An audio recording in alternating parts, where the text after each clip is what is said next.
শুরুতেই জানিয়ে দেব, একাত্তরকে ভুলে দেওয়ার ষড়যন্ত্র চলছে বললেন মির্জা ফখরুল।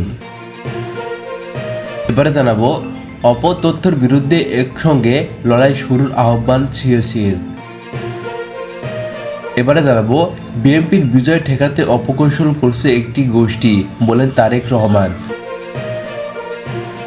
সর্বশেষ জানিয়ে দেব আন্তর্জাতিক সংবাদ, ইউক্রেন জুড়ে ভয়াবহ ড্রোন ও ক্ষেপণাস্ত্র হামলা চালালো রাশিয়া। এতক্ষণ শুনছিলেন সংবাদ শিরোনাম, এবারে বিস্তারিত।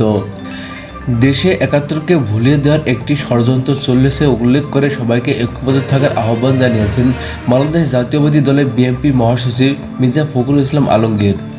বৃহস্পতিবার 21শে আগস্ট বিকেলে জ্যৈষ্ঠমী উপলক্ষে রমনার ইঞ্জিনিয়ার্স ইনস্টিটিউশন মিলনায়তনে আয়োজিত এক শুভেচ্ছা বিনিময় অনুষ্ঠানে তিনি স্বাধীনতা, গণতন্ত্র ও দেশের ভবিষ্যতের প্রতি সচেতন থাকার গুরুত্ব তুলে ধরেন।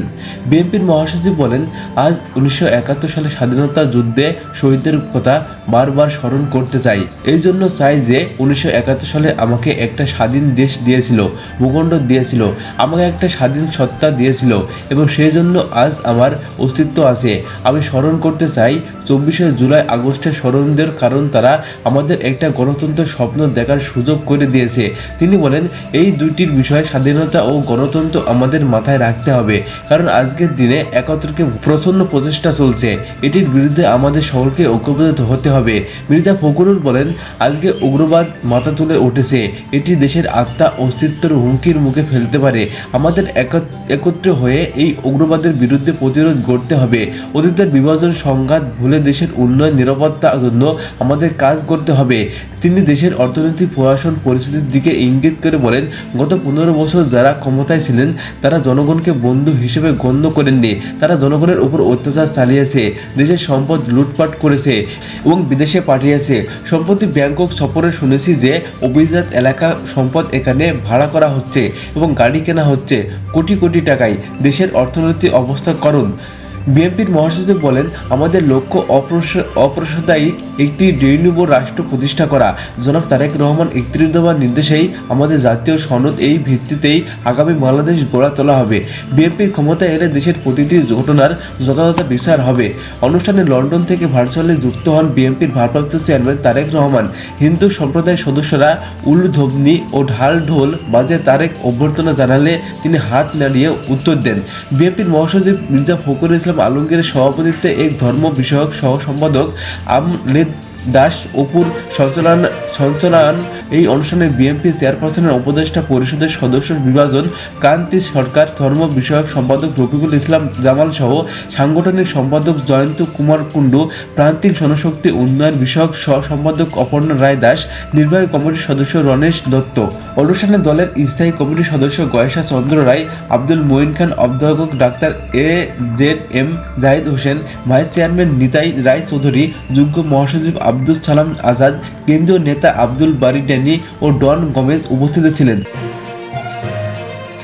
এবারে জানাবো, দেশের ভোটারদের কাছে সঠিক তথ্য পৌঁছে দেওয়া এবং সামাজিক যোগাযোগ মাধ্যমে ছড়ানো অপতথ্যের বিরুদ্ধে ঐক্যবদ্ধভাবে লড়াই গড়ে তোলা এখন সময়ের দাবি বলে মন্তব্য করেছেন প্রধান নির্বাচন commission COC AMM Nasir Uddin.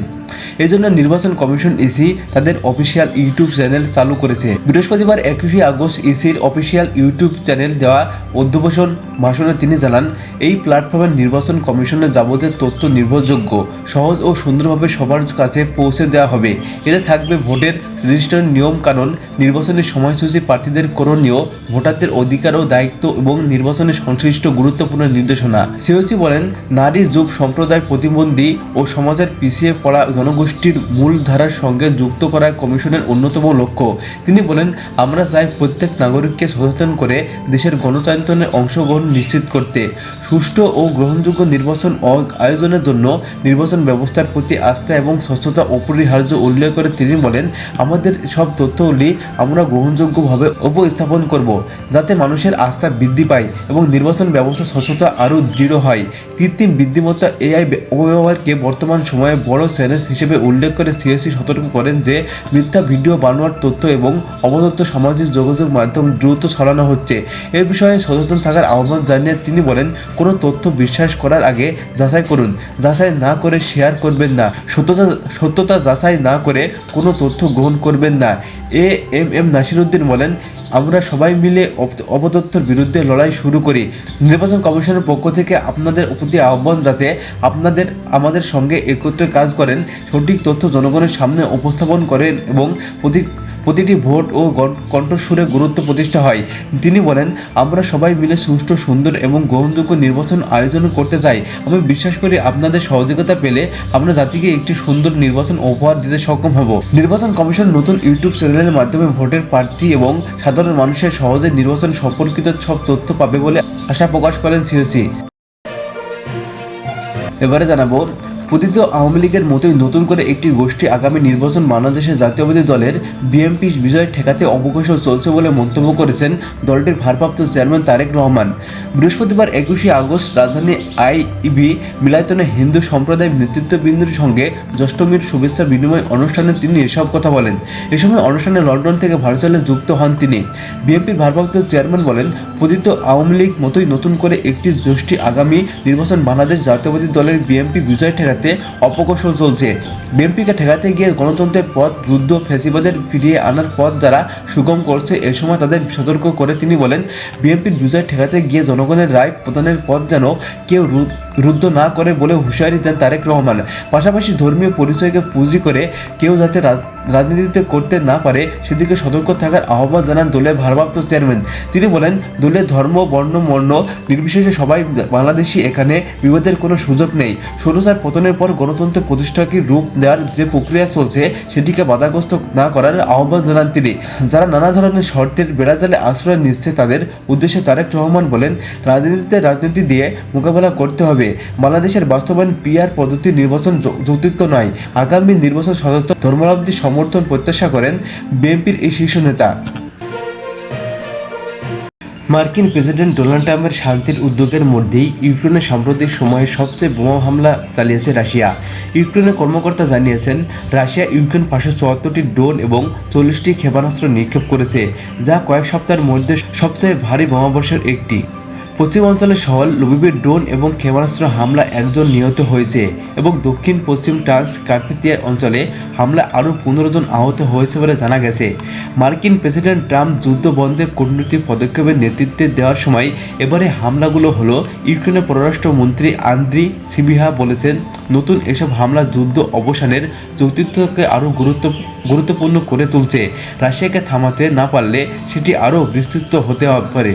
ইউক্রেনের প্রেসিডেন্ট ভলোদিমির জেলেনস্কি জানিয়েছেন, ইউরোপের নিরপেক্ষ কোনো ভেন্যুতে তিনি পুতিনের সঙ্গে বসতে প্রস্তুত। এক্ষেত্রে সুইজারল্যান্ড বা অস্ট্রেলিয়া ভালো ভেন্যু হতে পারে বলে উল্লেখ করেছেন তিনি।